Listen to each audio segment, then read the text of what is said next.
आप लोग तो इनको बहुत दिन से फ़ोटो में देख रहे होंगे। अजय आर्यन नाम है और ये बड़कट्ठा हजारीबाग के निवासी हैं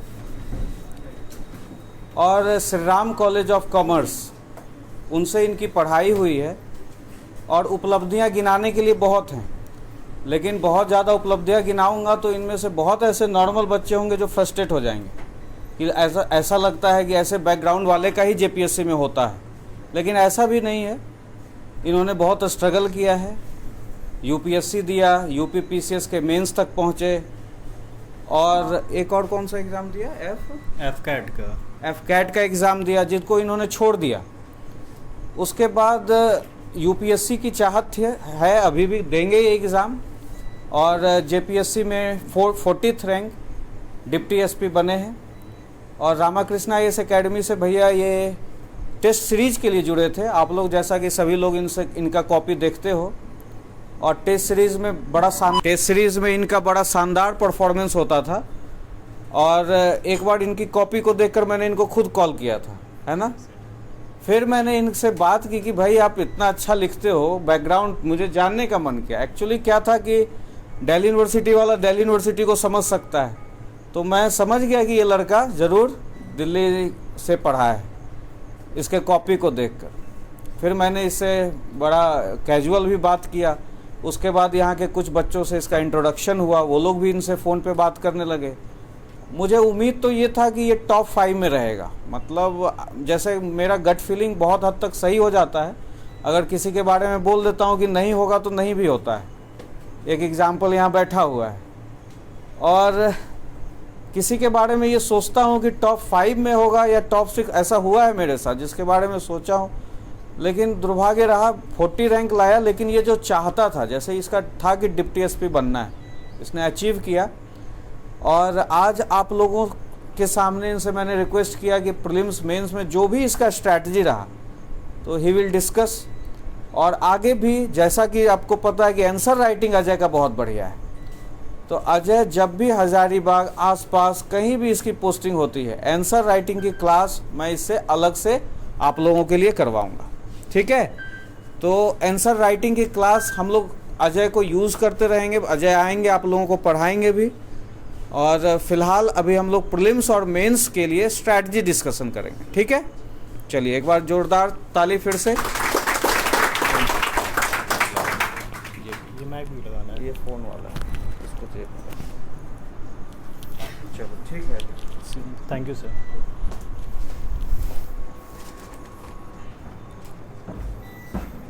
ये सब का आदत नहीं है, पहले देखा करते थे। Good afternoon everyone. आवाज़ जा रहा है ना, स्पीकर लगा हुआ है उधर, कि ज़ोर से बोलना पड़ेगा? स्पीकर का साउंड बढ़ा दीजिएगा, ठीक है। आवाज़ जा रहा है ना? हाँ ठीक है। पहले अपना थोड़ा सा इंट्रोडक्शन दे देते हैं। मेरा नाम तो आप जैसे सर बताए, और इस बार 40th रैंक आया। मेरा फर्स्ट प्रेफरेंस डीएसपी था, पुलिस सर्विस, और मुझे पुलिस सर्विस मिला। स्कूलिंग मैंने 10th डीवी कोडरमा से किया था, उसके बाद 12th डीवी हेयल रांची से, और वहाँ से थोड़ा अच्छा परसेंट आ गया तो Shri Ram college of commerce Delhi university से मैंने ग्रेजुएशन किया बीकॉम ऑनर्स में। उस टाइम तक तो मेरा लक्ष्य था कि मैं चार्टर्ड अकाउंटेंट करूं या सीएस करूं, लेकिन फिर ग्रेजुएशन के टाइम पे मेरा सीए वगैरह मैनेज नहीं हो पा रहा था, क्लासेस वगैरह मैनेज नहीं हो पा रहे थे, तो मैंने सिर्फ ग्रेजुएशन पे ध्यान दिया और उसके बाद सिविल सर्विसेज का प्रिपरेशन करने लगा after joining a private company. उसके बाद जब प्राइवेट कंपनी में मेरा मन नहीं लगा, देन मैंने सिविल सर्विसेज का प्रिपरेशन किया starting from the UPSC, and बीच में 2016 का जीपीएससी का अटेम्प्ट दिया, जहाँ तक मैंने उसका मेंस भी लिखा था। चूँकि वो उसी साल मैंने ग्रेजुएशन किया था।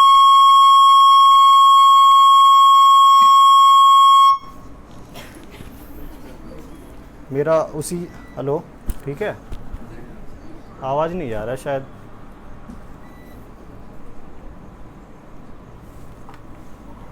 हेलो हेलो हेलो हेलो, जा रहा है? नहीं,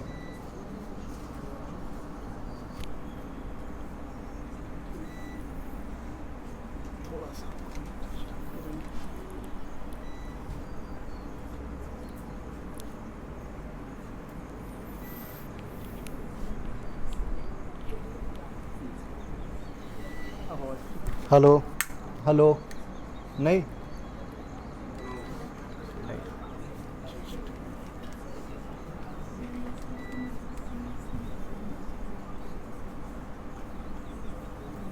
हेलो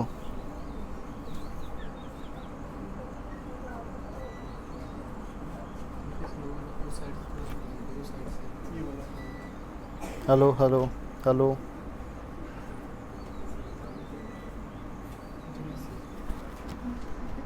आप लोग ट्राई कीजिए, ये कट हो जाएगा वीडियो में या फिर है ना, क्योंकि लंबा हो जाएगा उस तरह। हेलो हेलो अभी ठीक है? हाँ ठीक है अभी। हाँ तो उसके बाद मैंने सिविल सर्विसेज का प्रिपरेशन किया था। Audible everyone? ठीक है। और मैं बरकट्ठा प्रखंड जो कि बरी के रास्ते में, वहाँ से एक छोटा सा गांव से हूँ जहाँ पे मैक्सिमम 100 हाउसेस होंगे। वहाँ से निकल करके और फिर दिल्ली जा कर के पढ़ाई करना, वो बहुत बड़ा चीज़ लगता है। गांव वाले भी बोलते थे कि ग्रेजुएशन ही करना था तो दिल्ली क्यों गया, यहाँ भी हो सकता था। तो ये हम लोग का सोसाइटी ऐसा है ना कि 2-4 तो बोलेंगे। वैसे ये सब ठीक है, पॉजिटिवली इसको लेना चाहिए। उसके बाद अगर देखा जाए तो अगर एक्सपीरियंस की बात करें कि जेपीएससी में क्वालिफाई करने के बाद कैसा लग रहा है थोड़ा, तो 31 मई तक ये जो पोडियम है, पोडियम से मैं उस साइड आ करता था, कहीं भी सेमिनार होता था तो वहाँ जा कर के ज्वाइन करता था, सुनता था मोटिवेशन के लिए। अभी पोडियम के इस साइड आ करके और आप लोगों से इंटरेक्ट करके एक थोड़ा अलग लेवल का एक्सपीरियंस होता है। तो आप लोग भी इस चीज़ को एम कीजिए और एक बार पोडियम के इस साइड आ करके ऐसा लक्ष्य रखिए, मोटिवेशन रखिए कि आप इधर आ करके, ठीक है। तो ऐसा पोडियम के इस साइड आ करके बाकी सब जितने भी हमारे जैसे दोस्त हैं उनको गाइड करना और एक जो उनका लक्ष्य है वहाँ तक पहुँचाना, ये हम लोगों का काम होना चाहिए। आज जहाँ तक ये रामकृष्णा IAS की बात रही, मैं यहाँ से मेंस का टेस्ट सीरीज़ से जुड़ा रहा। मेंस का टेस्ट सीरीज हो गया, फिर इंटरव्यू मॉक दिया। और चूँकि एक चीज़ मेरा सबसे अच्छा लगा इस इंस्टीट्यूट का कि ये काफ़ी डिसिप्लिन थे।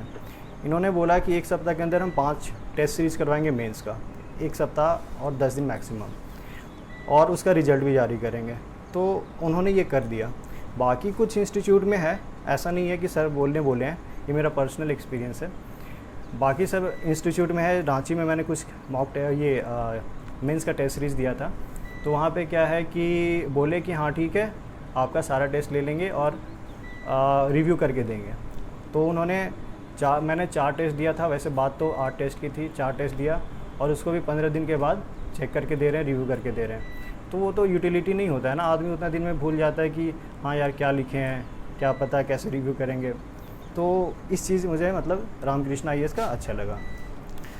आज स्टार्टिंग करते हैं थोड़ा स्ट्रैटेजी से प्रीलिम्स का। जैसे 3 स्टेज होता है, तो प्रीलिम्स का हो गया, मेंस का हो गया और इंटरव्यू का। तो ठीक है, मेंस होने के बाद इंटरव्यू का आइडिया लग जाएगा आप लोगों को। तो सबसे पहले मुझे लगता है कि चूँकि जेपीएससी में एग्ज़ाम्स बहुत कम होते हैं, अभी तक टोटल 7 हुए हैं, तो स्टूडेंट के बीच में कन्फ्यूजन बहुत ज़्यादा होता है सोर्सेज के रिगार्डिंग। मैं भी जब प्रिपरेशन कर रहा था तो समझ में नहीं आ रहा था कि कौन सा चीज़ कहाँ से फॉलो करूँ, कहाँ से रेफ़र करूँ।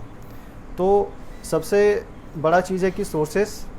मैं सबसे पहले सोर्सेज के बारे में बताऊँगा, वो प्रीलिम्स का हो गया और मेंस का, जो मैंने मैं अपना फॉलो किया, अपना जो पढ़ाई के दौरान फॉलो किया था। तो ये लिखने का भी है क्या इसमें? अच्छा छोड़, आप लोग है सो अगर नोट करना चाहते हैं तो नोट कर लीजिएगा, और नहीं नोट कर पाएंगे तो जा कर के यूट्यूब पे अगर डलेगा तो उस टाइम पे आप है सो फॉलो कर लीजिएगा। तो जैसे प्रीलिम्स का सबसे पहले है कि हिस्ट्री जो सेक्शन है, जल्दी जल्दी नोट कीजिएगा ताकि टाइम इधर बचा करके बाकी काम में करेंगे। तो अगर एंशिएंट इंडिया है तो AH लिख करके एंशिएंट हिस्ट्री, उसका मैंने NCERT जो 11th की NCERT है वो प्लस खुद का नोट्स। मिडेवल इंडिया के लिए नोट्स सिर्फ मैंने नोट्स किया था, जो कि मैं कोशिश करूँगा अपना उसका PDF फॉर्मेट में बनवा करके और जो यूट्यूब चैनल बनेगा उस पर मैं शेयर करूँगा, ठीक है। इंग्लिश में नोट्स रहेगा, सॉरी बाकी सब के लिए, हिंदी मीडियम के लिए लेकिन आप लोग पढ़ सकते हैं उस चीज़ को, ठीक है। और मॉडर्न इंडिया के लिए मैंने अपना नोट्स और मॉडर्न स्पेक्ट्रम ये फॉलो किया। एक चीज़ में मैं एडिशन करना चाहूँगा स्पेशली फॉर एंशिएंट और मिडिवल इंडिया के लिए, कि आप लोग घटना चक्र जो आता है उसका सिर्फ एंशिएंट और मिडिवल कर लीजिएगा। मॉडर्न आप अगर स्पेक्ट्रम से पढ़ते हैं तो उससे काम हो जाएगा।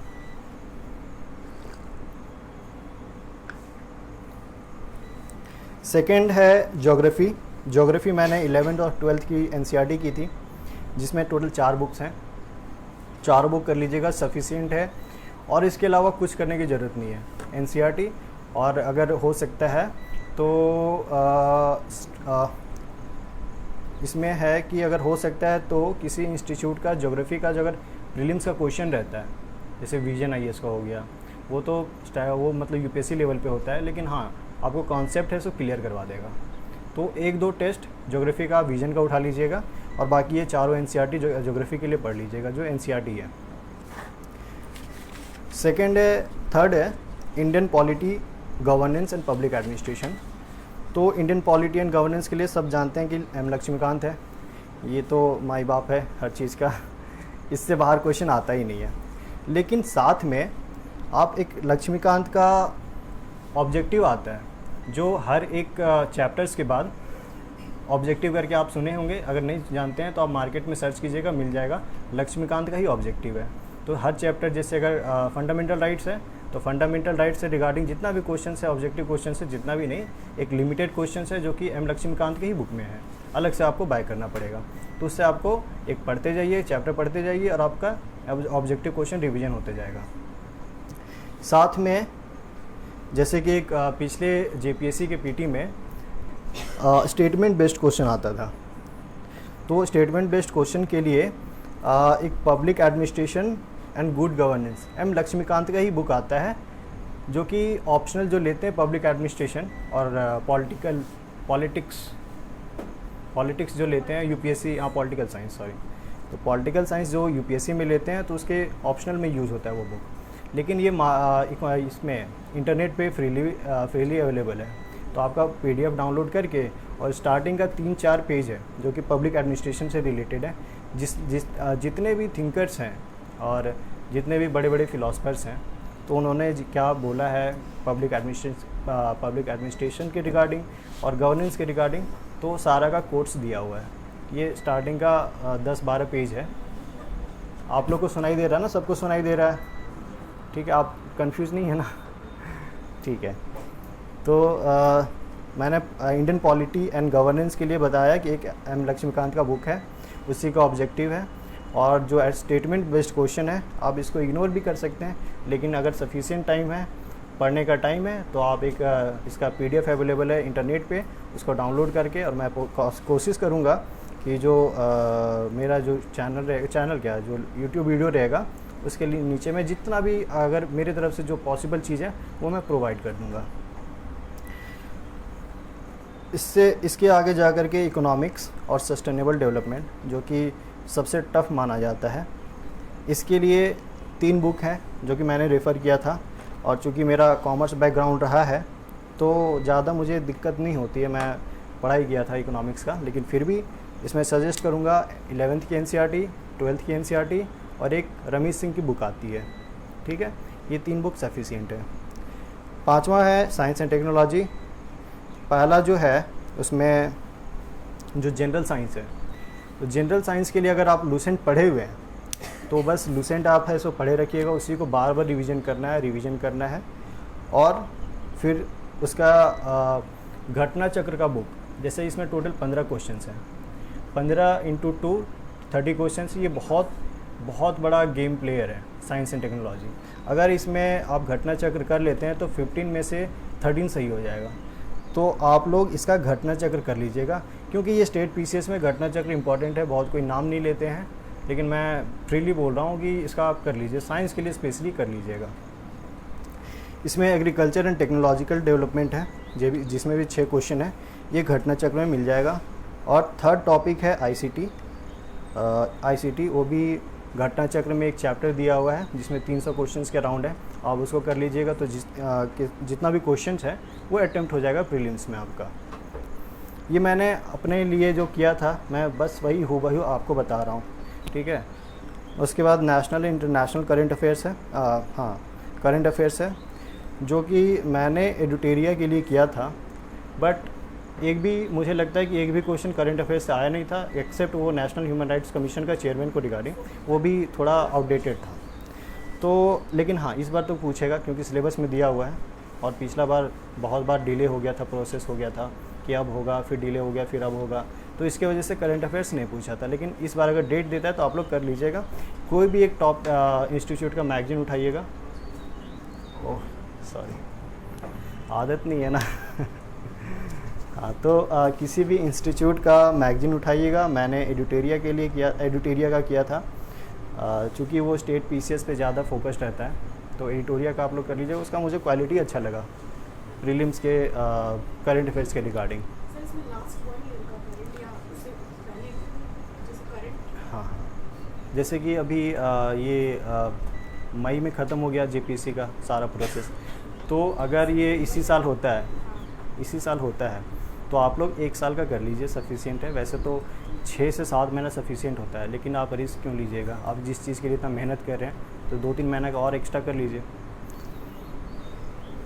उसके बाद झारखंड स्पेशल मैंने मनीष रंजन से किया था, मनीष रंजन का बुक एक, और उसी का एक ऑब्जेक्टिव खास करके जो सीएनटी और एसपीटी एक्ट है उस पर बहुत अच्छे से दिया हुआ है, कॉन्सेप्ट क्लियर हो जाता है, तो आप लोग वो कर लीजिएगा। और ऑब्जेक्टिव मैं बोलूँगा कि आप लोग पूरा कर लीजिएगा मनीष रंजन से।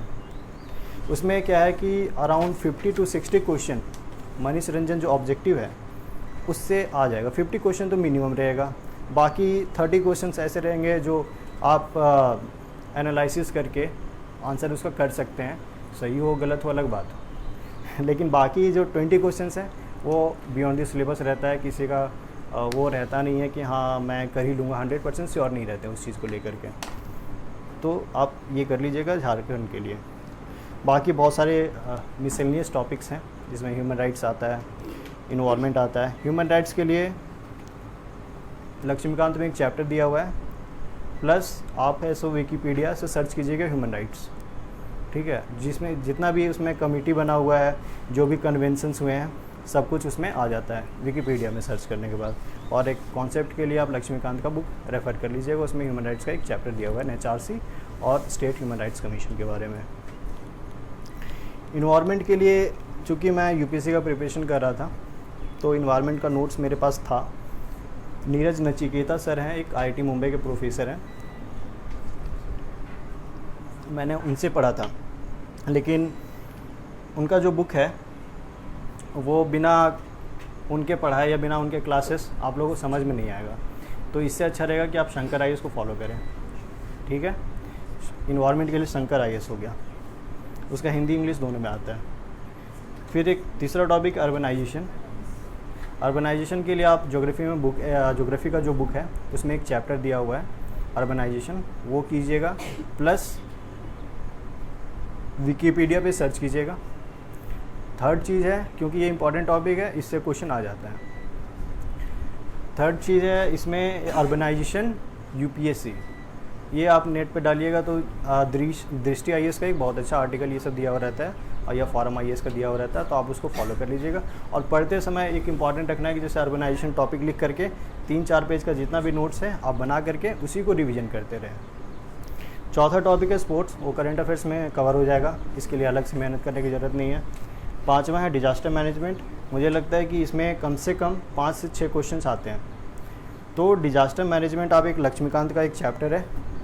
सेकंड है ऑनलाइन आपको इसमें डिजास्टर मैनेजमेंट के बारे में सर्च करना पड़ेगा, इसमें मटेरियल ज़्यादा कुछ है नहीं। एक शायद MHA में एक कोई PDF डाला हुआ है, मैं रिकॉल नहीं कर पा रहा हूँ, तो उस पर आप मिनिस्ट्री ऑफ होम अफेयर्स में जाइएगा, उसमें एक PDF है अच्छा 100-150 पेज का, वहाँ देख करके आप एक बार पढ़ लीजिएगा, कॉन्सेप्ट क्लियर हो जाएगा डिजास्टर मैनेजमेंट के बारे में, और कहाँ कहाँ इंडिया में क्या सिस्मिक जोन है, कौन सा फ्लड प्रोन है, कौन सा अर्थक्वेक प्रोन है, ये सब सारा कुछ है सो उसमें दिया हुआ है। फिर छठा टॉपिक है पॉवर्टी एंड अनएम्प्लॉयमेंट। यूट्यूब पे एक MK यादव क्लासेस करके चैनल है, उसमें पॉवर्टी एंड अनएम्प्लॉयमेंट डाल करके MK यादव लिखिएगा, उसमें 20-20 मिनट का 2 वीडियो है। आप उसको अगर पढ़ लीजिएगा, उसको देख लीजिएगा तो कॉन्सेप्ट क्लियर हो जाएगा और उससे क्वेश्चन है सो 70-80% बाय गॉड ग्रेस आ जाना चाहिए। सातवां टॉपिक है अवार्डीज़, ये करंट अफेयर्स में हो जाएगा।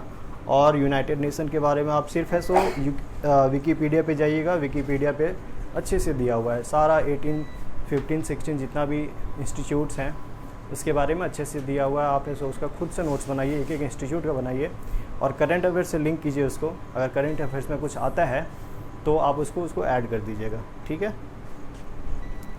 ये प्री का स्ट्रैटेजी था, सोर्सेस था एक्चुअली।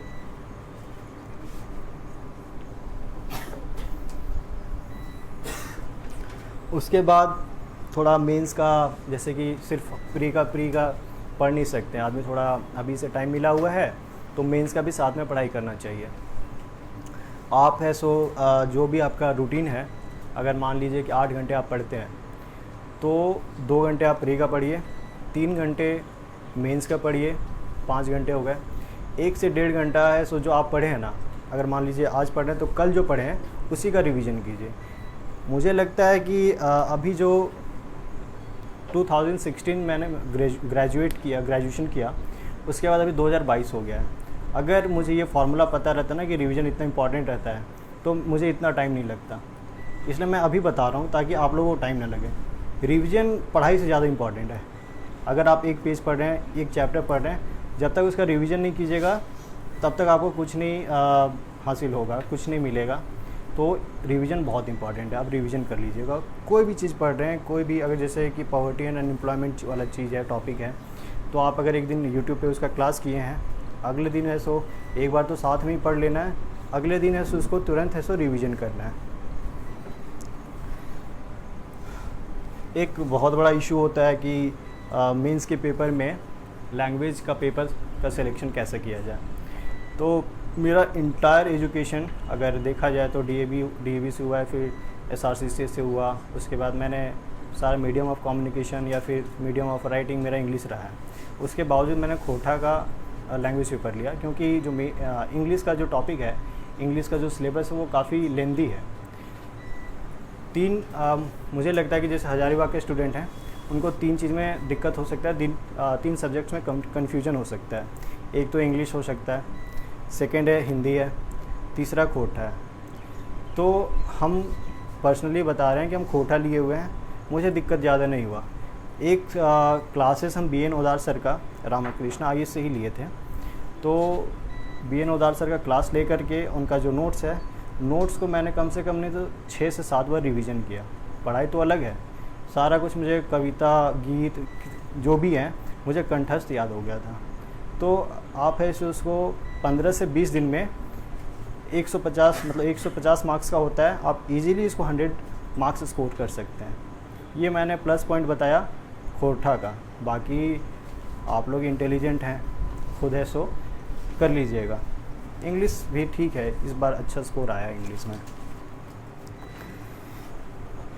और मेंस का जो टॉपिक है एंशिएंट इंडिया हो गया, इसमें थोड़ा चॉइस वाला ऑप्शन रहता है कि कोई 2 टॉपिक एंशिएंट कर सकते हैं, या तो मिडिवल कर सकते हैं, मॉडर्न कर सकते हैं, झारखंड कर सकते हैं। तो ऐसे करके मैंने एंशिएंट और मॉडर्न किया था, झारखंड पे उतना फोकस नहीं किया था। और मैंने इकोनॉमिक्स का सिर्फ एक क्वेश्चन जो था, what are the developmental challenges in Jharkhand, वो क्वेश्चन सिर्फ अटेम्प्ट किए हैं। और बाकी जैसे कि ज्योग्राफी का हो गया या फिर हिस्ट्री का हो गया, तो जो भी झारखंड रिलेटेड क्वेश्चन नहीं था, क्वेश्चंस थे, तो उसको मैंने अटेम्प्ट नहीं किया। तो मे बी एक रीज़न हो सकता है, अभी जैसे कि मार्क्स रिलीज़ नहीं हुआ है, तो हम बता सकते हैं, मतलब गेस कर सकते हैं कि हो सकता है अगर ये क्वेश्चन अटेम्प्ट करते हैं तो मे बी आगे थोड़ा मार्क्स आ सकता था। बट ठीक है, अभी ये गेसिंग है। तो एंशिएंट इंडिया के लिए जो आपको बताए NCERT वो सफिशिएंट है, प्लस मेरे पास नोट्स है वो अवेलेबल करवा देंगे। मॉडर्न के लिए स्पेक्ट्रम कर लीजिएगा, पोस्ट इंडिपेंडेंस उसी में स्पेक्ट्रम में दिया हुआ है। बाकी झारखंड के लिए आप लोग खुद से मेहनत कर रहे हैं, हम मानिश रंजन किए थे, और साथ में एक रांची में कोई नोट्स था ज्ञान सागर करके या ज्ञान करके कुछ नाम है, उसका हम थोड़ा रेफ़र किए थे। उसके बाद सेकंड पेपर जो है, मतलब कि ऐसे तो थर्ड पेपर हो गया पॉलिटी, गवर्नेंस एंड लक्ष्मीकांत, तो पब्लिक एडमिनिस्ट्रेशन सॉरी, तो उसके लिए आप है सो एम लक्ष्मीकांत ले लीजिएगा। मेंस आप लिख लीजिए मेंस, उसके नीचे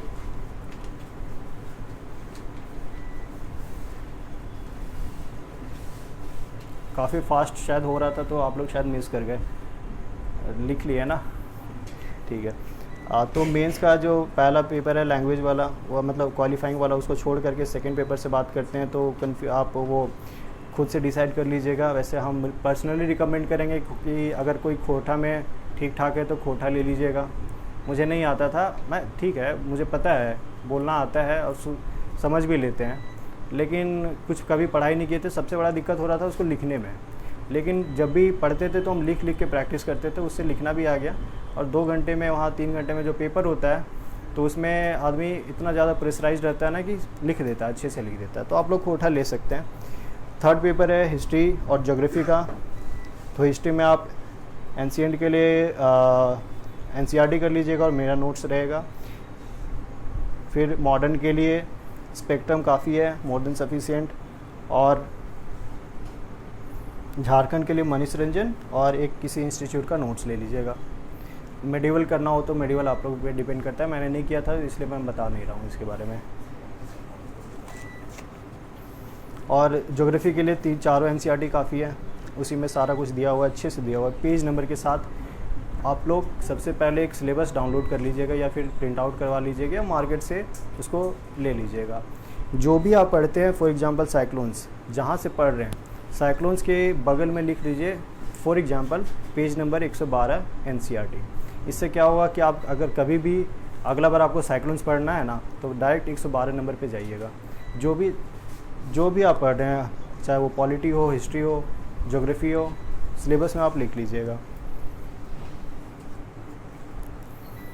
उसके बाद polity, governance and public administration है। तो पॉलिटी के लिए लक्ष्मीकांत है, गवर्नेंस के लिए लक्ष्मीकांत का एक अलग से बुक आता है, और पब्लिक एडमिनिस्ट्रेशन के लिए भी लक्ष्मीकांत का बुक है, जो कि पीडीएफ फॉर्म में आपको इंटरनेट पे मिल जाएगा।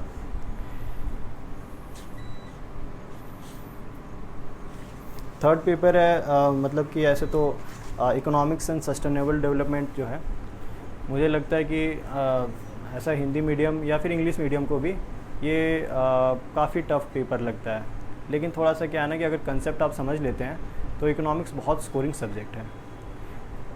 इसको पर्सनली हम कैसे इसको स्कोर किया जा सकता है, ख़ास करके इकोनॉमिक्स में हो गया।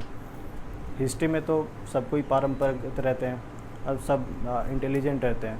हिस्ट्री हो गया, ज्योग्राफी हो गया, लेकिन इकोनॉमिक्स हो गया, ये आप लोग बॉदर नहीं कीजिएगा। हम पर्सनली मतलब अभी तो 1 साल का ट्रेनिंग चलेगा मेरा यहाँ पे हजारीबाग में, तो हम बीच बीच में आ करके यहाँ गाइड करते रहेंगे। इकोनॉमिक्स हो गया, और कुछ जो सब्जेक्ट जो टफ़ होता है उसमें हम कम से कम सोर्स बता दिया करेंगे, और कैसे लिखना है वो सब हम बता दिया करेंगे। साइंस एंड टेक्नोलॉजी, चूँकि 10th के बाद हम कभी साइंस एंड टेक पढ़े ही नहीं, तो ये मेरे लिए सबसे टफ़ था। और इवन बहुत लोग के लिए आर्ट्स जो सब्जेक्ट रखते हैं उनके लिए साइंस एंड टेक्नोलॉजी बहुत टफ रहता है।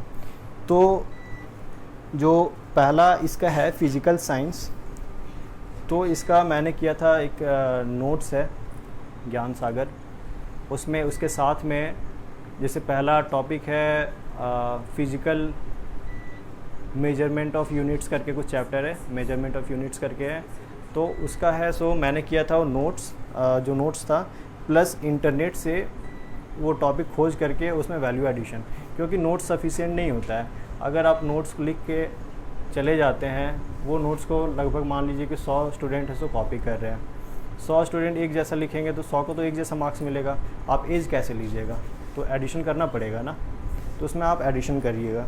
लाइफ साइंस में भी ऐसा ही किसी इंस्टीट्यूट का नोट्स ले लीजिएगा, प्लस उसमें एनसीईआरटी से उसको एडिशन कीजिएगा।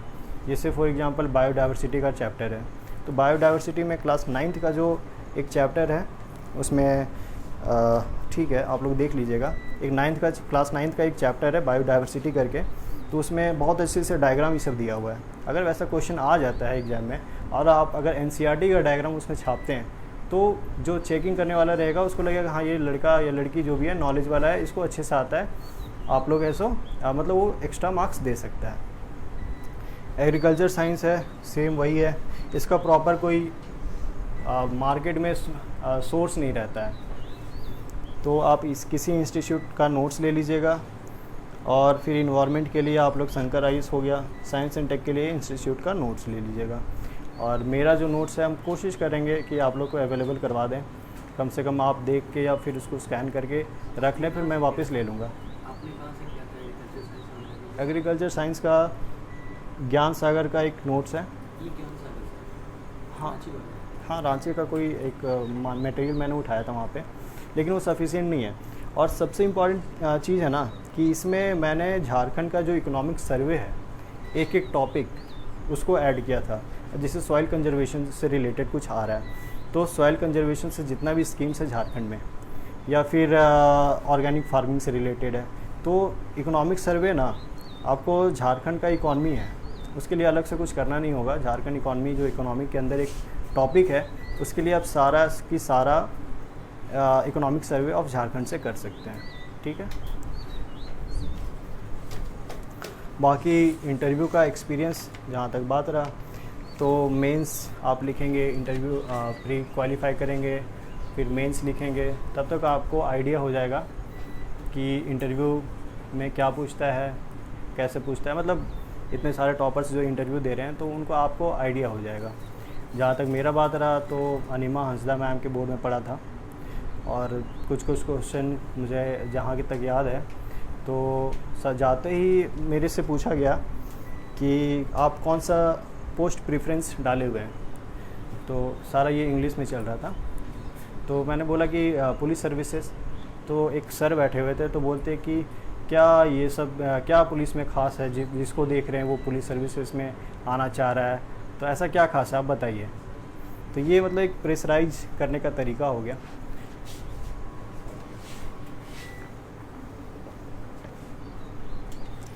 फिर पुलिस रिफॉर्म्स के बारे में, पॉलिटिकल रिफॉर्म्स के बारे में, और फिर एक जो चेयर विमेन मैम थी अनिमा हंसदा, उन्होंने मुझे खोटा में कविता पूछा था। वो 2-2.5 महीना हो गया था और मुझे अच्छे से याद नहीं हो रहा था तो एक कविता मुझे याद है कि नाच बंदर नाच रे, मोर चाहे बाँच रे। तो ये 3 लाइन हम उनको सुनाए और चौथा लाइन हम खुद भूल गए। तो ठीक है, मतलब ये अलग एक्सपीरियंस होता है, कहीं आप भूल जाते हैं, कोई चीज़ का अच्छे से आंसर करते हैं, किसी चीज़ का अच्छे से आंसर नहीं कर पाते हैं, वो तो होता है। और इंटरव्यू के बाद सबको ऐसा लगता है ना कि हम और अच्छा कर सकते थे, लेकिन आप जो दिए हैं, आपका पर्सनालिटी उसी टाइम ड्यूरेशन के बीच में जज हो गया है, और आप अपना जो भी है वो बेस्ट दिए हैं। तो ये हो गया प्री का, मेंस का। कुछ क्वेरी है तो आप लोग पूछिए, कुछ डाउट है किसी भी रिगार्डिंग, तो हम अपने एक्सपीरियंस से आपको हम बताएंगे। हाँ बोलिए सर, 2 स्टेट का कमीशन हो कैसे मैनेज करें? क्या? 2 स्टेट का कमीशन हो एग्ज़ाम को हाँ, कैसे हाँ। डिसाइड? हाँ जी बिल्कुल। हमको जहाँ तक लगता है ना कि पहले 2020 से पहले यूपीएससी, बीपीएससी, यूपीपीसीएस, जेपीएससी और एमपीपीसीएस छोड़ करके सीडीएस, एफकैट, ये 6 एग्ज़ाम हम दिया करते थे। इसके बीच में मेरा सिर्फ सीडीएस और एफकैट के बीच में 1-2 बार हुआ था, बाकी किसी में नहीं हुआ। तो ऐसा होता है ना कि 3-4 नाव पे पैर रखो तो आदमी गिर जाता है, वो सब नहीं करना चाहिए। आप पहले तो मैं रिकमेंड करूँगा कि किसी एक चीज़ पे आप फोकस कीजिए। बहुत ज़्यादा हुआ तो 2 चीज़ पे, यूपीएससी और जेपीएससी कर सकते हैं, क्योंकि बीपीएससी का थोड़ा सिलेबस अलग, हर कमीशन का सिलेबस अलग रहता है, आपको टाइम नहीं मिलेगा, आप मेंटली उतना प्रिपेयर नहीं कर सकते हर चीज़ को। तो इससे अच्छा रहेगा कि आप है सो किसी एक चीज़ को प्रायोरिटी रखिए कि अपना 80% उस चीज़ को देना है, बाकी 20% अगर इधर उधर हुआ तो हम पढ़ सकते हैं और उसको दे सकते हैं, चाहे वो बीपीएससी हो गया या यूपीएससी हो गया। तो आप एक सिंपल सी बात है, आप अगर फोकस्ड हैं, जेपीएससी को भी प्रायोरिटी दीजिए क्योंकि ये भी जल्दी आने वाला है। यूपीएससी बहुत अनप्रेडिक्टेबल चीज़ है, ठीक है, हम नहीं बोलते हैं कि नहीं होगा, लेकिन बहुत ही अनप्रेडिक्टेबिलिटी है उसमें, बहुत मेहनत करना पड़ेगा तब जा कर के होता है। तो एक करियर स्टेबिलिटी के लिए आप लोग पहले जेपीएससी कर लीजिए, उसके बाद यूपीएससी तो सब साथ में करेंगे। हाँ, और कुछ? सर पोस्ट प्रेफरेंस में जो था डीएसपी आप जवाब क्या दिए थे सर? मेरे पापा पुलिस सर्विस में हैं, मेरे बड़े पापा भी पुलिस सर्विस में हैं, इवन मेरे अंकल हैं वो सीएपीएफ असिस्टेंट कमांडेंट हैं। तो वो ये है ना कि बचपन से वर्दी ये सब का देखा हुआ है और मुझे पर्सनल इंक्लिनेशन है वर्दी के टुवर्ड्स, तो ये तो हो गया पर्सनल चॉइस या पर्सनल रीजन। सेकेंडली क्या है कि कुछ आदमी से इंटरेक्शन करने के बाद, ये सर से इंटरेक्शन करने के बाद पता चला कि पुलिस सर्विस में जो प्रमोशन का एस्पेक्ट है वो काफ़ी फास्ट है as compared to BDO and CO, तो एक प्रमोशनल एस्पेक्ट हो गया। तो ये दो रीज़न रहा। वहाँ पर ये हाँ हाँ, यही बोले। पुलिस के बाद कौन सा पुलिस के हाँ, पुलिस के बाद एडमिनिस्ट्रेटिव सर्विस था, थर्ड में मेरा रजिस्ट्रार था, फोर्थ में एजुकेशन, फिफ्थ में एजुकेशन के बाद म्यूनसिपल सर्विस और फिर ऐसे करके था कुछ। सर मेंस में फ्लो चार्ट और डायग्राम के बारे में कुछ बता दीजिए। बहुत इम्पॉर्टेंट है। मेंस में जो फ्लो चार्ट और डायग्राम्स हैं हम उसका अच्छे से करवाएंगे। अभी अगर ऊपर से करेंगे ना तो चूँकि अभी लगभग 1 घंटा 40-45 मिनट हो गया है, उसको हम अच्छे से करवाएंगे प्रॉपर एक दिन आ करके। और मुझे लगता है कि मेंस आंसर राइटिंग में थोड़ा सा मुझे compare to some few students edge रहता है, तो उस चीज़ को हम अच्छे से आप लोगों को बताएंगे, एक्सपीरियंस शेयर करेंगे कि कैसे लिखना होता है, इंट्रोडक्शन कैसे करना होता है, और फिर flow chart, specially flow chart. और अगर कोई क्वेश्चन नहीं आता है तो उसको भी हम कैसे 6 से 7 पेज में लिख सकते हैं, टू द पॉइंट क्वेश्चन, तो उस चीज़ को हम अलग से आकर के बताएंगे, ठीक है। हाँ सर, आपने कहा कि 60 में आपका सिलेक्शन नहीं हो पाया था, तो इन बिटवीन 4 इयर्स में कैसे मैनेज किया सिचुएशन, और उस बीच आपने कोई और कमीशन दिया कि बिहार का 2016 से 2020 के बीच में यूपीएससी का 2 अटेम्प्ट, बीपीएससी का 2 अटेम्प्ट, यूपी पीसीएस का 2 अटेम्प्ट, सीडीएस का भी लगभग 2 से 3 अटेम्प्ट, और एफकैट ये सब दिए। यूपीएससी में किसी में नहीं हुआ, बीपीएससी में भी नहीं हुआ, यूपी पीसीएस में एक बार मेंस लिखे, सीडीएस में एक बार एसएसबी गए और एफकैट में एक बार गए, लेकिन फाइनल सिलेक्शन किसी में नहीं हुआ क्योंकि इतने सारे देने के बाद नहीं होता है। बाद में सर फोकस्ड हुए जैसे। हाँ, 2020 के बाद 2020 का जो नोटिफिकेशन आया था तो उसके बाद है सो यूपीएससी भी मैंने छोड़ दिया था 1 साल के लिए। 1 साल के लिए यूपीएससी छोड़ दिया, बीपीएससी छोड़ दिया, यूपी पीसीएस चूँकि नज़दीक में सेंटर दिया था तो मैंने जा कर के ऐसे ही दे दिया था। तो वही है कि सार जो बोलते हैं ना कि सार ऑफ द स्टोरी क्या है, आप 80% है तो किसी एक चीज़ पे फोकस कीजिए। मेरा जो पर्सनल एक्सपीरियंस है, बाकी आप लोग अलग अलग सब डेफर कर सकते हैं, तो ये 80% किसी एक कमीशन पे फोकस कीजिए। अपना जो टाइम है, एनर्जी है, किसी एक चीज़ के लिए दीजिए, चाहे वो यूपीएससी हो चाहे जेपीएससी हो। बाकी 20% में आप बीपीएससी, जेपीएससी, यूपी पीसीएस कुछ भी कर सकते हैं। दिल्ली में प्रिपरेशन था? हाँ, दिल्ली में था। नहीं, मेरा entire education after from the graduation Delhi में हुआ है और मैंने वहीं से यूपीएससी के लिए कोचिंग किया था। बाकी पढ़ाई लिखाई सब कुछ दिल्ली में चल रहा था मेरा। इवन जो मेंस का आंसर राइटिंग था वो मैं दिल्ली में लिख करके और स्कैन करके यहाँ भेजता था। हाँ, ये एक चीज़ जैसे कि यूपीएससी का मेंस भी आपने लिखा है, तो यूपी पीसीएस का। यूपी तो उसका मेंस और जेपीएससी, या फिर यूपीएससी का मेंस और जेपीएससी का मेंस राइटिंग में कोई डिफरेंस? जैसे यूपीएससी और जेपीएससी के बारे में बताते हैं। यूपीएससी और जेपीएससी के बारे में क्या है कि जो सिलेबस है वो बहुत ही डिफरेंट है। वहाँ पे ऐसे जैसे कि साइंस एंड टेक्नोलॉजी है, इसमें बायोफिज़िक्स है, इवन तुम्हारा एग्रीकल्चर साइंस है, ये सब नहीं पढ़ना पड़ता है। इन एडिशन यूपीएससी में इंटरनल सिक्योरिटी हो गया और इंटरनेशनल रिलेशन हो गया, ये सब पढ़ना पड़ता है। लेकिन पढ़ने का बाद छोड़ करके बाकी अगर आंसर राइटिंग में देखा जाए तो इसमें क्या है कि 4 क्वेश्चन लिखना होता है जेपीएससी में, 40 मार्क्स ईच। लेकिन यूपीएससी में 20 क्वेश्चंस, वो भी वैरी करते हैं मार्क्स, और वो भी 3 घंटे में लिखना 20 क्वेश्चंस। वो स्पीड पे डिपेंड करता है, एक्यूरेसी पे डिपेंड करता है कि आप 1 से 1.5 पेज लिखे इसको छोड़ दें। लेकिन जीपीएससी में क्या है कि आपको प्रॉपर एसे टाइप का लिखना होगा। जो यहाँ का आंसर होता है वो यूपीएससी का एसे होता है, एक तरह से देखा जाए तो।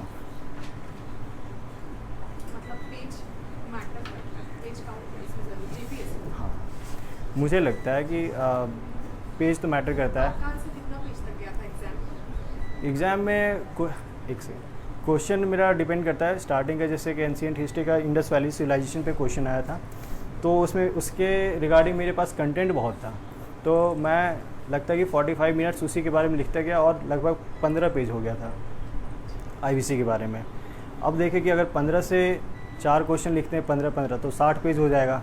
टोटल पेज 48 ही रहता था, तो वो फिर थोड़ा सा कम करना पड़ा और धीरे धीरे करके किसी मतलब मेरा मैक्सिमम गया है वही आईवीसी 15 पेज और मिनिमम 10 पेज गया होगा। 10 से 15 पेज हर क्वेश्चन मैंने लिखा हुआ है। इससे इफेक्ट नहीं पड़ता है, जैसे फर्स्ट आंसर हम लिखते हैं ज़्यादा और लास्ट ला जाते जाते कम हो जाए।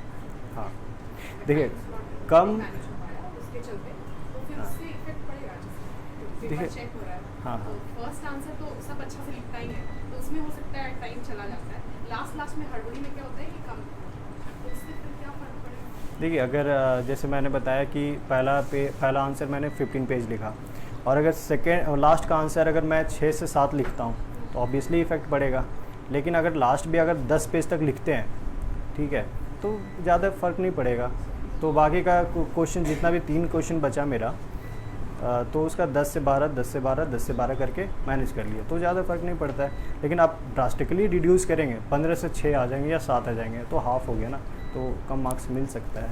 सर किसी क्वेश्चन का एंड अगर बीच पेज में होता है तो उस पेज को छोड़ देना चाहिए, अगला पेज से शुरू करके नेक्स्ट क्वेश्चन आप वहीं छोड़ करके उसको लाइन कर दीजिए, ठीक है, और अगला जो क्वेश्चन है उसका आंसर है सो अगले पेज में लिखिए। सर मेंस के लिए किसी इंस्टीट्यूट का नोटबुक ले सकता है? मेंस के लिए मेंस में 3 का समय मिलता है सर, इस बीच में क्या किया जाए? किसी इंस्टीट्यूट का नोटबुक ले लेता है, देखिए इंस्टीट्यूट का नोट्स क्या है ना, मार्कर निकालता है, अपना प्रभाव निकालता है, उसको क्या किया अच्छा गाइड या अपने से करवाना चाहिए? अगर 3 महीने का टाइम है, अगर आप अभी से तैयारी करते हैं ना तो खुद का नोट्स बनाइए।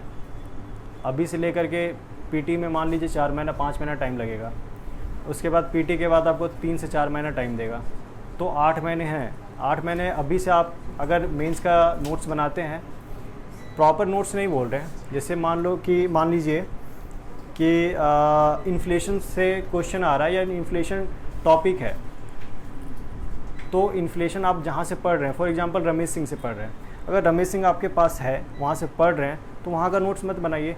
जो टॉपिक आपको कहीं नहीं मिल रहा है, ना बुक में मिल रहा है ना कहीं इंस्टीट्यूट में मिल रहा है, फॉर एग्जांपल पब्लिक फाइनेंस से रिलेटेड जो इकोनॉमिक्स का टॉपिक है पब्लिक फाइनेंस, वो आपको जल्दी नहीं मिलेगा। उसके लिए आपको एक NIOS करके है, वो इंटरनेट पे आप जा करके सर्च कीजिएगा, वहाँ एक पब्लिक फाइनेंस करके बुक है, चैप्टर है, तो वहाँ आपको मिलेगा। अब है कि इंटरनेट से आप डायरेक्टली पढ़ नहीं सकते हैं, तो उसका आप नोट्स बना करके अपने पास रख लीजिए ताकि रिवीजन वो काम आ जाए। सर आप यूपीएससी का तैयारी किए हुए थे, तो यूपीएससी का जो भी आपका प्रश्न जो है उसमें जो क्वेश्चन आता है वो शॉर्ट आता है, लगभग 200 या 250 शब्द उसमें लिखना पड़ता है, उसमें 800 शब्द लिखना पड़ता है। तो आप जेपीएससी जो एग्जाम दिए और यूपीएससी का तैयारी किए, तो ये शब्द वो सब पढ़ाएं वो आप जेपीएससी का फिर से तैयारी किए या उसी में वैल्यूएशन करके या शब्दकोश पढ़ा के आप? देखिए जो नॉलेज है आदमी ना, अगर वो क्लास 3-4 में है, उस चीज़ का भी नॉलेज है, कहीं ना कहीं आगे जाकर के काम आता है। तो जो हम इंटायर यूपीएससी का जो प्रिपरेशन किए, वो मेरा नॉलेज तो मेरे पास है, लेकिन वही जब जेपीएससी का प्रिपरेशन करने लगे एकदम फोकस्ड, सब कुछ छोड़ छाड़ करके, तो वो नॉलेज मेरा काम आया। साथ में मैंने जितना भी इनपुट होता है जीपीएससी के रिगार्डिंग और जितना भी इंस्टीट्यूट का नोट्स था या फिर खुद का नोट्स था या फिर इंटरनेट, वो सब सारा मिला करके हम प्रॉपरली नोट्स बनाए और एक जगह पे उसको सेग्रीगेट कर दिए। सर जेपीएससी के मेंस राइटिंग आंसर राइटिंग के टाइम पे पैराग्राफ को प्रेफर करना ज़्यादा बेहतर है या फिर पॉइंट वाइज आंसर करना? देखिए अभी मेंस का जो आंसर है ना, वो मार्क्स है वो आया नहीं है। मेरा मैक्सिमम जितना भी आंसर है वो मेरा पॉइंट वाइज रहा है। तो अगर आप रैंक 40 को अच्छा मान रहे हैं तो आप, मेरा पर्सनल एक्सपीरियंस रहेगा कि आप ऐसे पॉइंट वाइज लिखिए। लेकिन हो सकता है कि रैंक 1 या रैंक जो टॉपर्स हैं जिनको मेरे से ज़्यादा मार्क्स आया हो, वो पैराग्राफ में भी लिख सकते हैं। तो एक बीच का रास्ता ठीक रहेगा। 4 क्वेश्चन रहता है, 2 क्वेश्चन आप ऐसे पैराग्राफ में लिखिए। ऐसा नहीं कि प्रॉपर पैराग्राफ, वो तो फिर आप पेज नहीं भर पाइएगा। तो उसको भी आधा पेज है सो पैराग्राफ में लिखिए, 2-4 पॉइंट है सो पॉइंट वाइज कीजिए। तो ऐसे सेग्रीगेट करके एकदम पूरा अच्छे से सुंदर आंसर लिखिए तो अच्छा रहेगा मिला करके। सर मैथ्स का सिलेबस में पढ़ा होता है, किसी से पढ़ा है किसी सिलेबस, ठीक है। उसके लिए सर कौन कौन सा बुक पढ़ा है मैथ्स के? Only maths? ओनली मेंस के लिए अभी बताएं ना, आप यूट्यूब पे फिर से जा करके घर पे देख लीजिएगा। जैसे कि एंशिएंट हिस्ट्री के लिए एनसीईआरटी पढ़े। एनसीईआरटी में एक जैसे कि टॉपिक है धम्मा पॉलिसी ऑफ अशोका, जेपीएससी के सिलेबस में। ये एकदम एनसीईआरटी के कुछ पेज नंबर अभी रिकॉल नहीं कर पा रहे हैं, मेरे पास है वैसे लिखा हुआ, मतलब एवर नोट पे है। सर एनसीईआरटी को शॉर्ट दिया हुआ है, जबकि आपको वहाँ लिखा होगा बच्चे सब लोग पढ़ा है। नहीं तो आपके पास कम से कम शॉर्ट है ना, वहाँ रख लीजिए। बाकी इंटरनेट, बड़ा करना है वहाँ पे, बाकी बच्चे सब कुछ चाहिए, सब कुछ चाहिए, तो कैसे इधर पढ़े? तो वही एक बार अभी हम बताए आपको कि कोई क्वेश्चन हो सकता है कि आपको नहीं आ रहा है, तो उसको भी 600 से 700 या 800 वर्ड कैसे लिखते हैं, उस चीज़ में हम थोड़ा सा हेल्प करेंगे।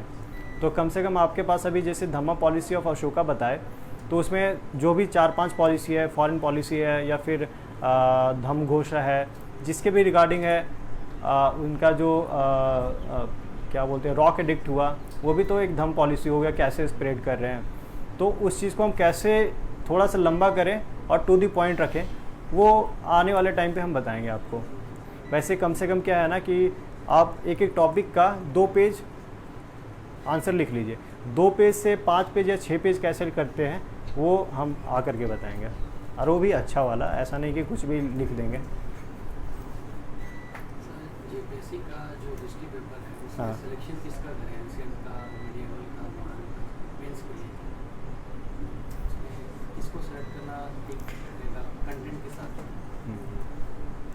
बहुत कोई क्या करते हैं कि मेडिवल और एंशिएंट को प्रीफर करते हैं, क्योंकि मॉडर्न का जो सिलेबस है वो काफ़ी लेंदी है और लंबा होता है। बट मैंने मॉडर्न किया था और एंशिएंट किया था, क्योंकि मेरा वही बात है ना कि मार्कशीट थोड़ा रिलीज हो जाता है ना, तो ज़्यादा अच्छे से हम इस चीज़ को बता सकते थे कि किस चीज़ पे आप फोकस कर सकते हैं। लेकिन मेरा मानना है कि एंशिएंट तो एक आप कर लीजिए, एंशिएंट तो बहुत इंपॉर्टेंट है, उसमें मार्क्स उठ जाता है और डायरेक्ट क्वेश्चन आता है। मेडिवल क्या करता है कि जेपीएससी ऐसा सोचता है कि सारे स्टूडेंट मेडिवल करके आ रहे हैं, मुझे जहाँ तक मेरा पर्सनल चीज़ लग रहा है कि सारे स्टूडेंट मेडिवल करके आते हैं, तो उसमें टफ़ क्वेश्चन देता है। अगर 2016 की देखें तो कितना टफ़ क्वेश्चन आया था एक तो कॉइनेज पॉलिसी पे, और इस बार का तो शायद हम क्वेश्चन ही नहीं देखे हैं मेडिवल का, तो वो तो चलो ठीक है, कंपेरेटिवली लग रहा है इजी क्वेश्चन है। तो डिपेंड करता है। वैसे हम अगर अपना देखें तो मैंने ancient history plus modern history किया था, और इस बार क्वेश्चन था गांधी को बस, हाँ तो किस तरह लिखे तो बोलते हैं आया तो देश में या किस तरह बता दीजिए। अभी बता दें। अच्छा आरटीआई करेंगे ना, कहाँ तक खत्म किया गांधी का किस तक खत्म किया, उसके आगे इसी बात आती है। सर इसको अगर हम अभी रिकॉल कर पा रहे हैं तो इसको पहले तो थोड़ा इंट्रोडक्शन दिए थे गांधी जी पे, बॉर्न वगैरह पे नहीं। एक कोई कोट था जो कि विलियम टॉल्स्टॉय या फिर मिस्टर टॉल्स्टॉय दिए थे गांधी जी को गांधी जी के रिगार्डिंग, तो वो थोड़ा कोट्स हम लिखे थे 1-2 लाइन में। उसके बाद थोड़ा सा बताए थे कि हाँ इनका जो बैकग्राउंड था वो एजुकेशन के लिए बाहर फॉरेन चले गए, वहाँ से फिर जुडिशरी का तैयारी करके या फिर एजुकेशन ले करके वापस इंडिया आए और इंडिया में पूरी तरह से इन्वॉल्व कर दिया, अपने आप को इन्वॉल्व कर दिया। उसके बाद ये मेरा लगभग हाफ पेज का इंट्रोडक्शन था। चूँकि वो इंट्रोडक्शन हो गया और वहाँ से फिर लाना है कि कॉन्ट्रीब्यूशन ऑफ गांधी जी, तो वहाँ से एक जो लिंकेज होता है वो मैंने तैयार किया कि आ करके गांधी जी यहाँ 9 जनवरी या 15 जनवरी को आए थे, 9 जनवरी को, हाँ। तो 9 जनवरी को आ करके 1915, हाँ 1915 में आ करके वहाँ से ले करके 1948 तक थ्रू आउट अपने लाइफ में इंडियन मूवमेंट के लिए स्ट्रगल किया। और अगर वो ना होते तो शायद अभी जो इंडियन इंडिपेंडेंस है वो या तो डिले हो जाता या फिर उसका जो सिचुएशन या सिनेरियो डिफरेंट रहता। तो इनका जो कंट्रीब्यूशन है वो काउंटेबल नहीं है, ऐसा करके लिंकेज लिखे। अब अगर जैसे कि आंसर है तो इसको हम 3 फॉर्मेट में किए। एक तो गांधी जी बिफोर 1925, एक 1925 से लेकर के 1935 और 1935 से लेकर के 1947 तक। तो 1925 से पहले में इसमें चंपारण हो गया, खेड़ा हो गया, अहमदाबाद हो गया, नन कोऑपरेशन मूवमेंट हो गया, फिर थोड़ा सा चौरी चौरा के इंसिडेंट बता दिए कि ये सब में क्या क्या इनका कंट्रीब्यूशन रहा। साथ में थोड़ा सा फैक्ट्स भी डालना ज़रूरी होता है, टाइम अगर ज़्यादा हो तो बता दीजिएगा। हाँ, तो इसमें थोड़ा सा फैक्ट्स भी डालना ज़रूरी होता है कि 1925 में वो कांग्रेस के प्रेसिडेंट रहे थे, 1924 या 25 में 24, सॉरी थोड़ा टाइम हो गया 24 है, हरिपुरा बेलगांव करके, हाँ। तो ये थोड़ा फैक्ट्स भी डालना ज़रूरी होता है। उसके बाद 1925 से लेकर के 1935 में सिविल डिसोबीडियंस मूवमेंट के बारे में, प्लस जो पूना पैक्ट हुआ था या फिर गांधी इरविन पैक्ट हुआ था, ये सब थोड़ा थोड़ा करके 3-4 लाइन करके लिख दिए। फिर 1935 से लेकर के 1948 तक बीच में क्विट इंडिया मूवमेंट हो गया। और फिर इसमें सेपरेशन जो हुआ था, सेपरेशन में क्या रोल रहा, क्या चाहते थे, तो ये सब का मिला करके लिख दिए जो अभी मुझे याद आ रहा है। बाकी जो RTI करेंगे तो अगर मेरे पास कॉपी आता है तो अच्छे से आप लोग भी देख लीजिएगा और हम भी अच्छे से बता पाएंगे। वैसे मेरा स्ट्रक्चर ये था। और कंक्लूजन में थोड़ा आधा, कंक्लूजन बहुत ज़रूरी होता है, कम से कम 5 से 6 लाइन का कंक्लूड कर दीजिएगा। बाकी वो आंसर राइटिंग में हम अच्छे से बताएंगे, जो मेरा अपना नॉलेज है ना, अपना इंटेलिजेंस है, उस बेसिस पे हम अच्छे से बता देंगे। क्या? नहीं, मृत्यु तक पूछा ही नहीं ना। उनका इन्वॉल्वमेंट या उनका कंट्रीब्यूशन इन फ्रीडम स्ट्रगल में पूछा है। गांधी जी पे ये नहीं बोला है कि आप उन पर लिखिए या फिर जो भी है, तो उनका कंट्रीब्यूशन है। क्वेश्चन का डिमांड समझना ज़रूरी है कि वो इंडियन इंडिपेंडेंस स्ट्रगल के बारे में पूछ रहा है और उनका जो गांधी जी का कंट्रीब्यूशन है स्ट्रगल मूवमेंट में या फ्रीडम स्ट्रगल में मूवमेंट में, वो क्या है, ये चीज़ को पूछा था। अब इसको थोड़ा सा फ्रेम करके कैसे लिखना है वो इम्पॉर्टेंट है, ताकि एग्जामिनर जो है उसको भी अच्छा लगे कि हाँ ये थोड़ा नॉलेजेबल है। और पहले से एक डायग्राम बना दिया कि हाँ 1925 से पहले क्या क्या है, बीच में क्या है और बाद का क्या है। तो ये प्रेजेंटेशन पे होता है। क्या कंक्लूजन डिपेंड करता है।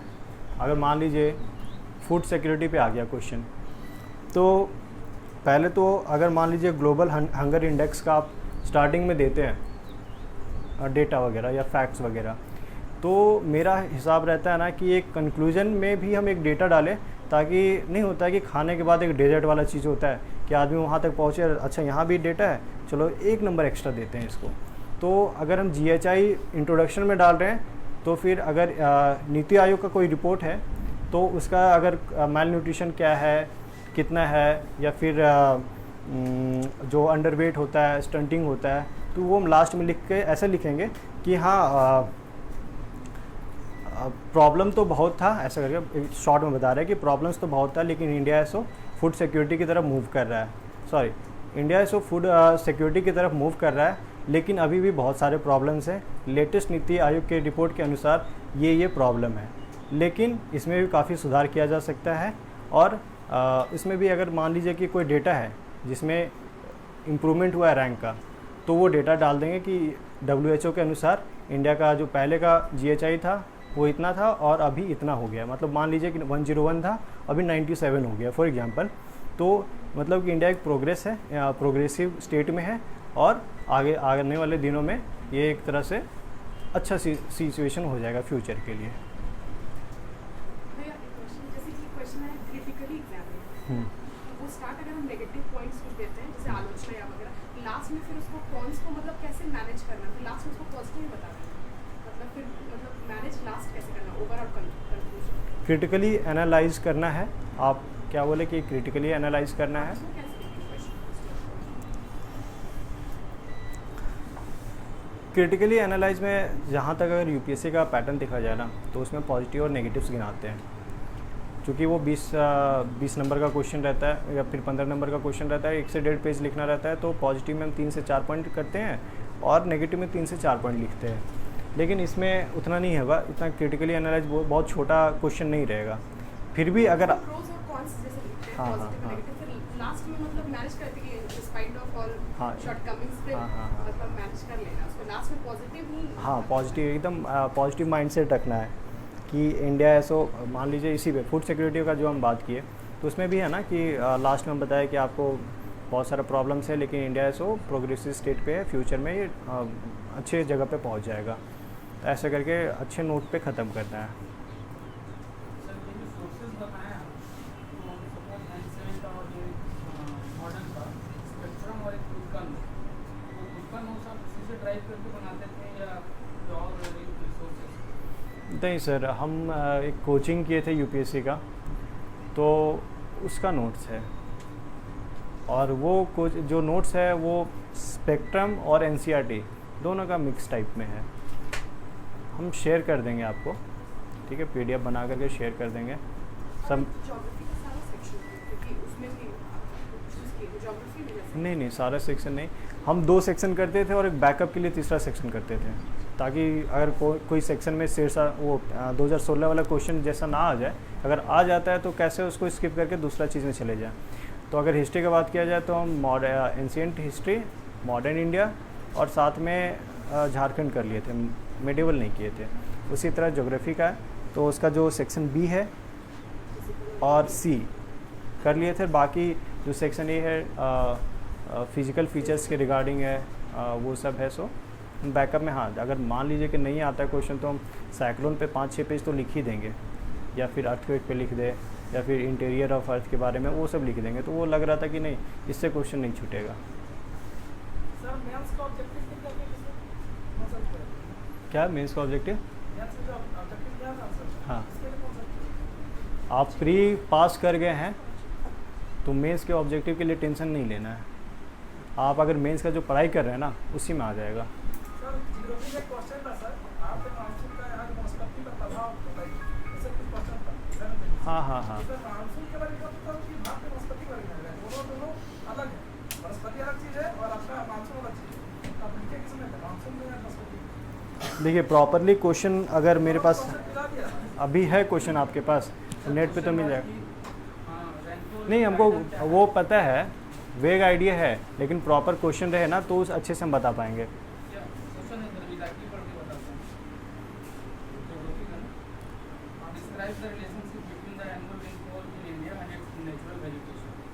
हाँ वार्षिक वर्षा के मिश्रण एवं इसकी प्राकृतिक वनस्पति के अंतर संबंध का वर्णन। ठीक है, ये क्वेश्चन हम अटेम्प्ट किए थे।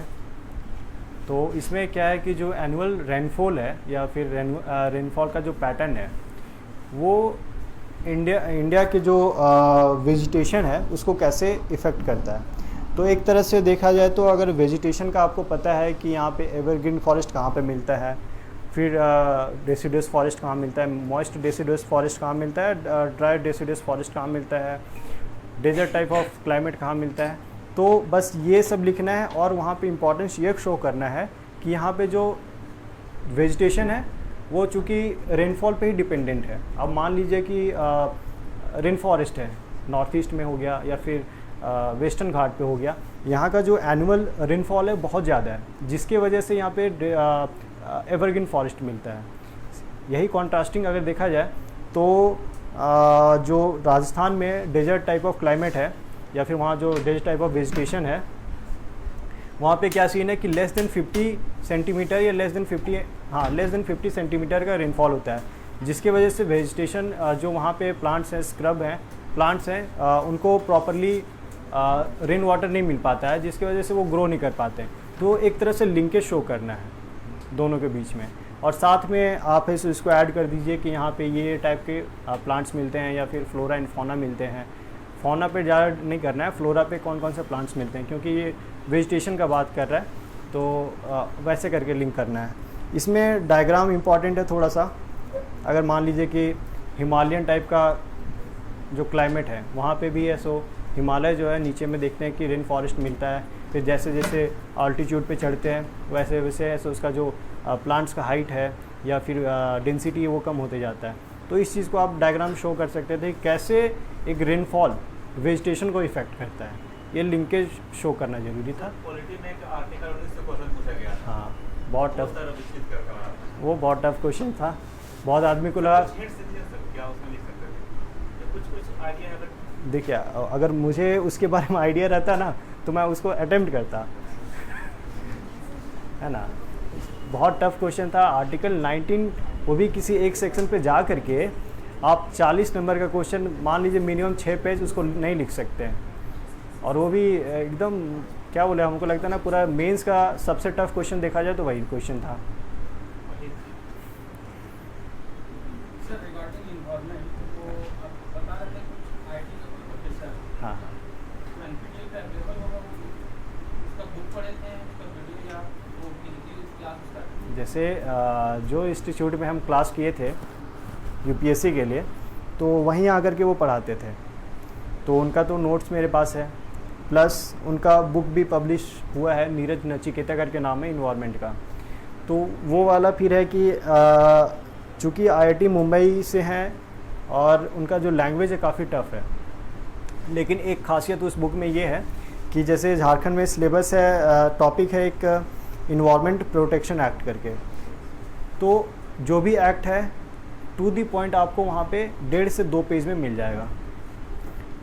हम जैसे अभी कुछ दिन में दिल्ली जा रहे हैं अपना सारा नोट्स लाने के लिए, और यहाँ पे मेरा पोस्टिंग होगा, तो नहीं होगा तो हम आपको जो इम्पॉर्टेंट टॉपिक्स है और जहाँ से हम रेफ़र किए हैं उसका जेरोक्स करवा देंगे, आप लोग ऐसा उस चीज़ को रेफ़र कर लीजिएगा। सर मैथ्स में राइटिंग की क्या भूमिका होती है? राइटिंग का गंदा है, मतलब राइटिंग का मेंस में राइटिंग का क्या भूमिका है? राइटिंग वो मतलब कि ख़राब है कि हैंड राइटिंग का? अच्छा, तो देखिए हैंड राइटिंग थोड़ा ज़रूरी तो है। अब मान लीजिए इंटरव्यू है, कोई आदमी ऐसे ही चला गया है, मतलब जहाँ तक मुझे एक पता चला है कि एक लड़का इंटरव्यू में आया था विदाउट टाई आया था, नॉर्मल शर्ट पहन के आया था। अब क्या रीज़न है नहीं पता, लेकिन उसको अमिताभ चौधरी सर के बोर्ड में उनका पढ़ा और अमिताभ चौधरी सर उसको डांट दिए कि आप ऑफिसर्स बनने आए हैं और ऐसे कैसे आ गए। तो एक प्रेजेंटेशन ज़रूरी होता है, ठीक है। तो आप थोड़ा सा कोशिश कीजिए कि अगर बहुत ज़्यादा गंदा राइटिंग है तो उसको ठीक कीजिए, नॉर्मल तो ठीक है, ऐसा कि थोड़ा समझ में आना चाहिए। सबका तो गंदा होता है। नहीं तो स्टार्टिंग या फिर ओवरऑल राइटिंग मायने रखता है ना।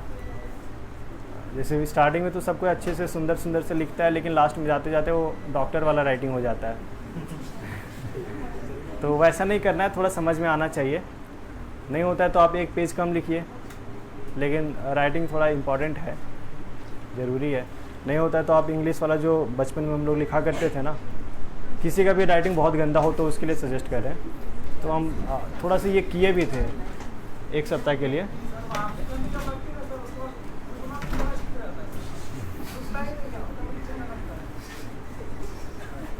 उसको रोकिए थोड़ा थोड़ा समझ में आना चाहिए।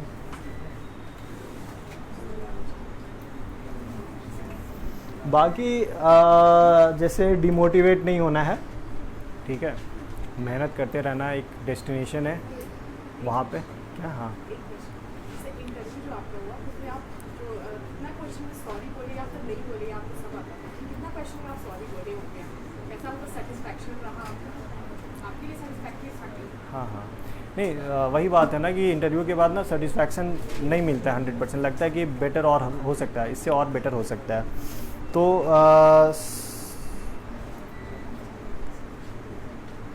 सॉरी शायद हम एक भी क्वेश्चन में नहीं बोले हैं, शायद बोल रहे हैं, अभी प्रॉपर याद नहीं आ रहा है। अब बोले भी होंगे तो एक दो क्वेश्चन अभी, जैसे अगर हम क्वेश्चन मेरे पास है पड़ा हुआ, तो अगर हम देखने लगेंगे तो टाइम लग जाएगा। अगर कट कर सकते हैं बाद में कट करवा लेंगे, देख लेते हैं 1 मिनट।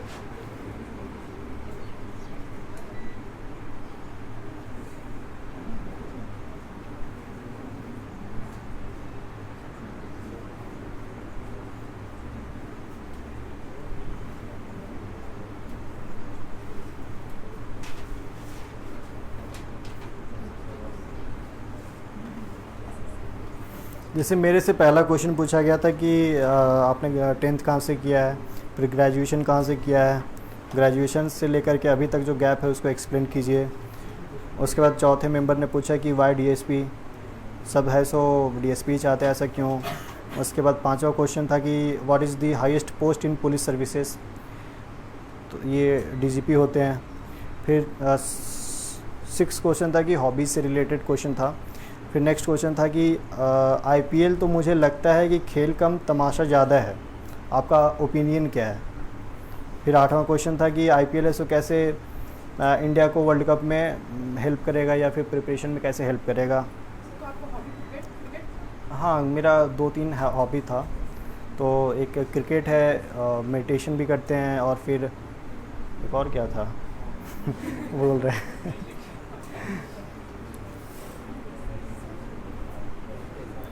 उसके बाद तीसरा मेंबर ने क्वेश्चन पूछे थे कि पुलिस रिफॉर्म्स के बारे में बताइए, और ये जो पुलिस रिफॉर्म है वो इंडिया में इफ़ेक्टिवली इम्प्लीमेंट क्यों नहीं हो रहा है ना।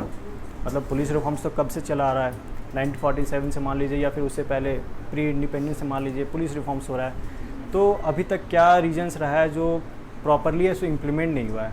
ये मुझे काफ़ी टफ क्वेश्चन लगा, तो मैंने इसका आंसर दिया था कि थोड़ा सा लैक ऑफ पॉलिटिकल विल होता है, और सेकंड क्वेश्चन आंसर दिया था कि बजट कंस्टेंट भी है, और थोड़ा बिहेवियरल चेंजेस भी दिक्कत होता है कि आदमी टेक्नोलॉजी से, या पुलिस पर्सनस हैं वो टेक्नोलॉजी को ज़्यादा प्रीफर नहीं करते हैं, चूँकि और जबकि अभी 21st सेंचुरी में टेक्नोलॉजी से ज़्यादा लिंकेज करना चाहिए था।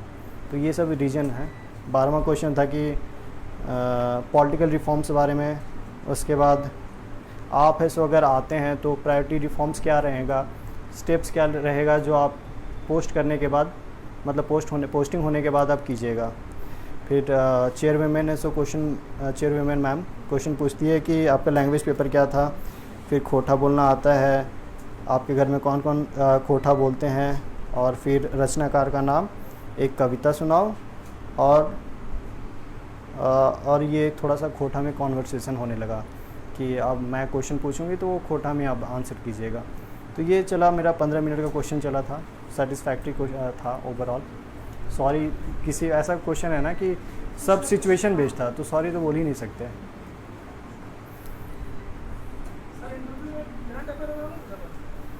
हम तो चाहते थे कि करंट अफेयर्स पूछे, लेकिन थोड़ा बैड लक था, नहीं पूछा गया।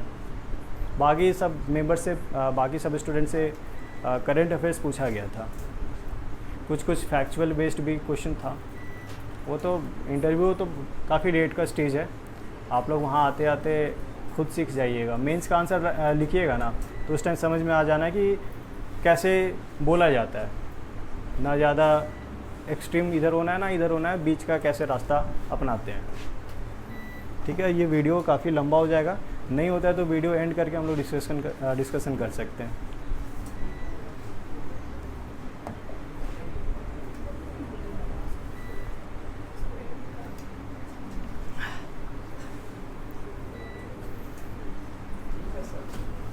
थैंक यू एवरीवन, और मिलते रहेंगे हम लोग।